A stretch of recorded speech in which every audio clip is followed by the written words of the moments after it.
I think we're dropping, guys, so we'll see you on Land of Fire. At the extreme southern tip of South America lies an archipelago rich in history and diversity. Soon, these storied waters will play a host to a heroic clash between opposing forces, and the region will live up to its name. This is Land of Fire.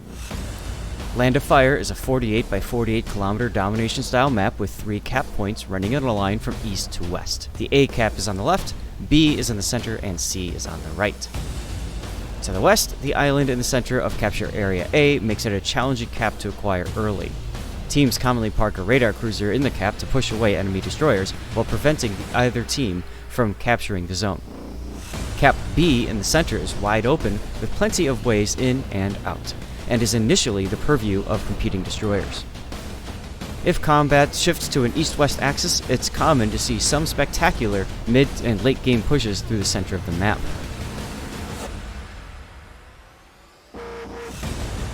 On the right, Cap C and the islands to the east make a tempting target for teams looking for early cap points, but teams who invest too much firepower along this edge of the map may find themselves at an extreme disadvantage later in the game. 18 ships, 2 teams, 1 victor. It's time to play Land of Fire. Ladies and gentlemen, welcome to Land of Fire as we bring you Game 2 of this tiebreaker match here. We are in I think we're in Group B, as we are looking for the winner to... One of these teams is moving on, potentially, and one of these teams is going home. Starting off, looking over the GGWP lineup, they're bringing the Shikishima Kremlin again, just like last game. Double Des Moines, swapping to a Nevsky, adding to that a Petropavlovsk, and then Daring and Shimakaze, so that last game, but also rounding things out with a Kleber. Yep, and that's why you wanted this one, isn't it? But I'll tell you what, on 5D side, they looked at that and said, "Oh, you're not going to ban our precious Ohio? Fine, we'll just we'll just go back to Ohio. No big deal." Right. We got Double Des Moines, Worcester, Salem, Daring, Shimakaze, and Marceau. So we have Frenchie versus Frenchie.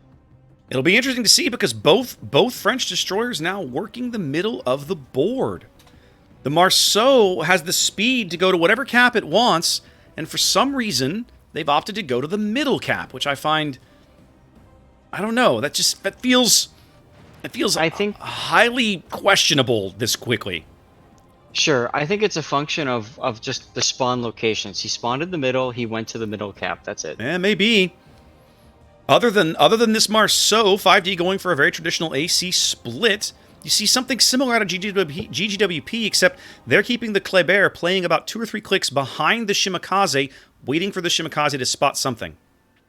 Well, we always joke that the Kleber is really a cruiser without a citadel, and it's kind of playing as such right now. Well, Dad may pick up this cap. We'll see. He's got a bunch of Shimakaze torpedoes coming in. He just got spotted. He realizes it. And there come the Kleber shells. And he is going to dodge them. Pull up the handbrake. Question is he going to get caught by any of these torpedoes?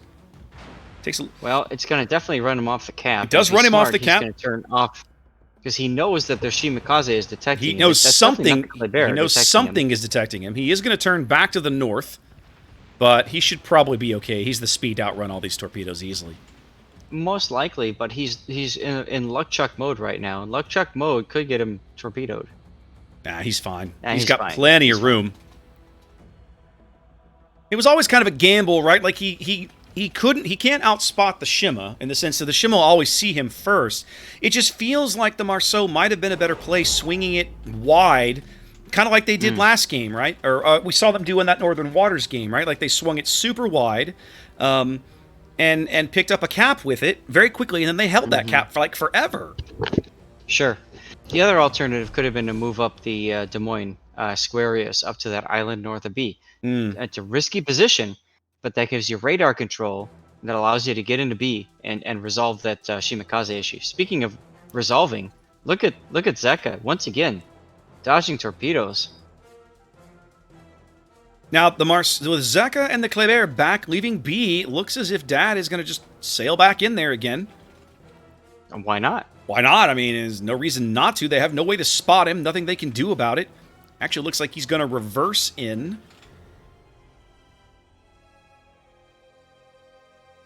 The only ships that GGWP can see right now is Squarius is Des Moines, the Ohio on the 3 line, and the Worcester way over on the edge of the map.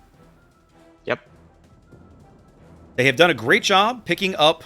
Sorry, 5D has picked up A on the strength of the Shimakaze. That's Titan Hunter Shimakaze playing over there. And their daring, that's Wraithguard's daring, about to pick up C. And there we go. Just like that. But Zeka... Look at what's going on here at B-Cap. Zeka is once again coming into B, basically saying, you can try this, but I'm going to spot you again. He is indeed. He must have... Now, what's interesting is that if he comes around the corner, he's going to actually be face-spotted by this destroyer. We're about to have a little bit of a gunfight here. Red Avenger took a big hit there. He's at 2/3 health. Here surprise! Surprise! Marceau says hello. He's going to just stop and smoke. It's all he can do, really. Remember that Shimakaze's got really good HE. A lot of people forget that it's got good guns and good torpedoes. Marceau quickly takes off about 1/3 of Zeka's HP as he backs off the cap. No need to sit there anymore. Chevalier's Petro Pavlos driving into the bottom end of the A cap. That will start to flip that cap over. Titan Hunter Shimakaze trying to keep him out. Red Avenger just took another big hit, but he's doing his best to try to keep Chevalier class reset here. Yeah, keep him reset, but it's not going to happen. Eventually, Chevalier will be able to get good cover. He just doesn't have it yet.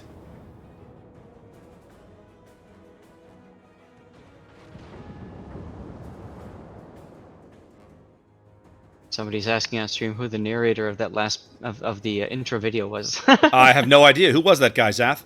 Yeah, you're listening to him. I know, right? 5 minutes gone, and 5D working on a very small lead, 20 points, nothing really noticeable. Both teams still jockeying for early position. Titan Hunter now getting some of his torpedoes downrange on the Petro. He fired all of them. I kind of wonder why he wouldn't maybe have fired only a couple and saved that 3rd rack, but that's not what he did. Well, he's trying to cover any potential gaps. If you look at that last salvo there, it's really designed to take any sort of gap and just fill it. Yeah, you're not wrong. It's a question of how many of these Chevalier is going to take, if any. Looks like he's going to take at least one on the bow, but that probably is going to be it. He does take one on the bow, but he's got holes and room to dodge all the remaining ones. Sure. The big thing, though, is Red Avenger needs to come around that corner if they want to stop A from being capped. Once Too again, late, A is going to be capped. Yeah, it is. Too late for them to save A, but once again, the Marceau back into B as Leo's Ohio has moved into the gap between A and B to kind of support the Marceau. This kind of opens him up to a little bit of vulnerability to the Shimakaze. There is at least one rack of Shimitorps inbound. Zeka. Oh, all skill, no luck. Zeka realized it, stopped. He's like, crap! How much you want to bet? He just pooped a little inside. Find the brakes! Find the brakes! Find the brakes!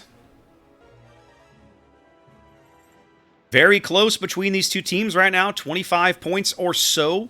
7.5 minutes are gone. 5D about to pick up B. There they go. They'll start to open out a small lead here. 5D's done a really good job over at C, Zath. Squarius' position is really solid. Go ahead. Sure. When it comes to HP trading, it definitely seems like GGWP is doing a better job with the trades, but I think that's mainly because Red Avenger has just come under so much fire in that Worcester. At the moment, they are trading better by about 30 or 40k, if you believe the bars at the top of your screen, right? And they're usually pretty reliable, especially in a mode like this where we can see everybody. In a random battle, they're not very reliable, but in these kinds of modes, they tend to be. Now, Leo's Ohio is right in the middle of the board. Why is he here, I wonder? Well, you had mentioned earlier about trying to support his Marceau buddy, who is now under fire. Oh my god, he's coming under a lot of fire. I think he was looking for an angle on the Petro, but that's not going to happen. The Petro's got way too much cover. He'd have to back way up. No, I think he was there to defend at B if necessary, but now he's just kind of, what do I do next? We've all been there, right? In a competitive environment in Fantasy League where we're told we need, like, Raptor, you need to go to B and you need to, deal with this Benson or whatever, right? And you're like, okay, I'm here, I dealt with him. Now what? And the Yeah. caller is stuck dealing with what's going on the other flank or something, and that's what it feels like is happening with this Ohio right now. Well, the other thing that I don't like about GGWP's strategy at the moment, Zath, is that they've staked their one cap on the A cap, which is the easiest cap on the board to contest, and we see that now as Surviving Scout taking some solid hits from Cabraxis' Kremlin, but he's going to have hard cover in a moment. He'll be able to literally just sit behind this island opposite the Petro, and those caps won't go anywhere. But look at this torpedo salvo. Yeah, look at the torpedo salvo from Titan Hunter. Yeah, this is brilliant. He's gonna take three of these. Three good Shimakaze torpedoes into Cabraxis. Remember, guys, I mean, yes, you've got your torpedo defense, and yes, you've got a heal, but torpedoes count as citadel damage. Yep. As now, for the moment, 5D are the only people ticking up points. They own B and C, while A is contested, and neither team will get points off of it. They're going to drive Dad off of the B cap here. Shimakaze spotting him. Kleber firing HE had him. Putting some solid damage to him. That scratching chickens, Kleber has taken 0 damage this game, by the way. That's pretty noteworthy. Yeah. Dad's Marceau has been getting beat up, but it's not happening to the other way. Not going the other way.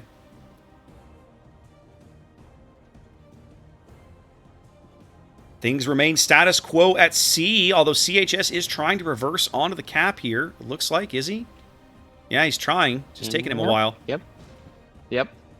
Daring is not quick in forward or reverse, really.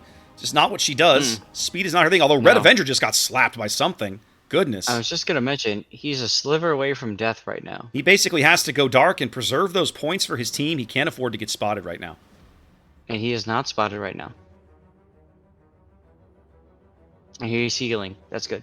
Zeka's Shima is going to pick up B. I just don't think they have a way to prevent it. Let's see. Radar? Well, I just watched Squarius' radar come up, but it doesn't. The Shima's too far out of range. So that's not going to happen. But it's enough. It's enough that GGWP will start ticking up points again, but they're still 230 points down. It's because the A cap is going nowhere. Look at the Shikishima here. Amalsi just going into C like. They got to do something, Zath. You guys to farm me. They got to do something, and plus he can slap that Des Moines right through the bow. The problem is the Des Moines spotted? At the moment, probably not, because he's got the Daring in front of him laying some smoke. But CHS's Daring is about to move up. I think it looks like they're going to cover the Shikishima in smoke. Which is great until the Shikishima fires. Zath, what are we seeing? Battleships in smoke? What is this insanity? Totally nothing like what we saw in Supremacy League. It's like 4 years ago have started again. The only difference is now there's smoke firing penalties. Indeed. Well, Squarius' radar is down. That allows CHS to get onto the bottom end of the C cap, which he does. Of course, Dad's Marceau got back onto B. They're driving him off yet again. Leo's is... I'm not sure what the point of Leo's board position is, Zath. I have not figured it out. I agree. I think he needs to get into B at this point, but at the same time, I think he's afraid to because, well, you know, he knows at least the Shimikaze is there, and I'm sure he knows the Kleber is there too. So would you want to come out in front of all those torpedoes? No, I wouldn't, but I simply don't understand. Like, right now, he has no meaningful shots on anything, right? The only targets he can see are the Shiki and the Des Moines. He's firing at the Des Moines at 29 kilometers. I mean, But, I mean, where he's at right now, it's not so much about trying to kill the ship. It's more about preventing a ship from going through a certain area. I mean, he's in a position to hit that Petropavlovsk if he backs up too far. That's about it. Lots more action at the C cap here. They're going to drive Wraithguard's Daring off the cap. He's not even going to get a reset hit on CHS. That allows GGWP to pick up both the caps. Now they're the only ones ticking up points. Which is huge. Only 5 minutes left if nobody else dies. 6.5 minutes left in the game itself. Yep. 6.5 minutes to play here as both teams jockeying for board position. Neither team has a kill just yet. As they're continuing to spam the Shikishima with HE, I get the sense they feel like maybe that's where the kill's going to come. They've got a long way to go. It's 45,000 hit points to chew through. There's Squarius' radar picking up CHS's Daring. I assume the Ohio is looking for that shot. Yep, he's turning his turrets.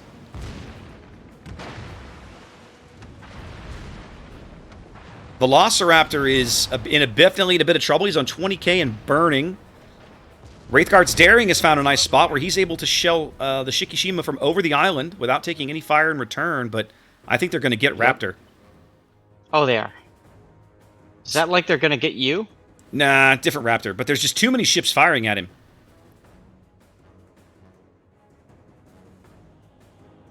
The gap continues to close. GGWP has closed within 100 points now. They do finally get the first kill of the game. Which 15 minutes in, first blood. Wow. Now it happens in this format. Points they desperately needed. I'll say that for them. And Leo's Ohio continues to feel just very underutilized here in the middle of the board, although he has a salvo on the Shikishima, if he'll take it. Shiki's tried to angle to him a bit. That Shiki needs to get out. They've let him live for far too long. Well, they've whittled him down. I mean, a minute ago he had 45,000 hit points. Now he's at 14. I'm sure he's burned to heal. Yeah, he's trying to heal right now. Mm-hmm. Here comes the Ohio salvo. Lots more shells coming in on him as well. 5k out of the Ohio salvo could add up quickly with all these fires. Yep. He's trying to put more damage to Squarius before he goes, and he puts a little more in, but it's not enough. Squarius lives. That's a good amount, though. We had a lead change briefly in GGWP's favor. We've had it change back now, and it's going to flip the other way again because, again, 5D is pushed back off all of the caps. Right. They've sunk so much time into holding this A cap. I almost feel like Titan Hunter might have been better utilized in the B cap by this point. I don't know. Well, I mean, you're holding up 3 ships over here with 2 ships that are holding them, so that's never a good situation. At A? At A, yeah. Yeah, it's basically so the net. Has 3 ships held up by 2 ships. Yeah. You're right. I mean, the Kremlin, I get it. You know, he's over there too, but right. Let's face it, he's exactly not looking over there, right? If 5D's going to make a play, it's going to have to come at B or C. I just don't think they're going to be able to do it at A. Mm-hmm. They're down a battleship. Well, both teams down a battleship now, technically. Yep. 5D seems content. Neither one of these destroyers seems really pressed to get into the cap. I'm really surprised by this, Zath. 5D just playing very passively right now in a game that they have 2 minutes to make up to do something. Yeah, I'm surprised that there's no sense of urgency amongst them when they're playing right now. It doesn't feel like it. Hingel's trying to push Sage's Des Moines, but Des Moines versus Des Moines is just a boring fight. Well, it is. We don't want to cast that, guys. We really don't. Especially since, look at Hingel, he's missing a forward turret. He's only got the one forward turret. Both ships. Both of these Des Moines are missing a forward turret. So it's like a slap fight. You get 3. No, you get 3. No, you get 3. No, you get 3. I mean, and in the end, Hingel has less health. He's going to lose that fight. Titan Hunter is under tremendous fire right now. I think he's being radared. Well, and look at Dad's Marceau on 470 HP in the middle of the board. He can't get spotted again. There goes Hingel. That's it. That's really it. GGWP is going to win this game. It's going to force a game 3. Maybe. The Petro is very low. Surviving Scout really needs to try and do something about this about Chevalier, but I don't know he can or what can he seems to. do? I don't know. He's going to come around the corner, broadside to a Petro. That's a terrible idea for a Salem. The Wooster is trying to land shells on him. There goes Squarius. That's seconds now. 15 seconds remain in the game. I think that's it. We're going to game 3, Zath. That's it. Game 3. Ladies and gentlemen, this is what you always wanted. Yep. Game 3. Game 3. Always. A game that 5D looked in control of. GGWP just played very tight, very precise, took their time, fought their way back into, and took it away. Absolutely. Fantastic game by both teams. Really well played by both teams, but GG to GGWP for a win. A hard-earned win that they definitely earned. Damn right. That forces a game 3. That means we go longer. Does indeed. All right, let's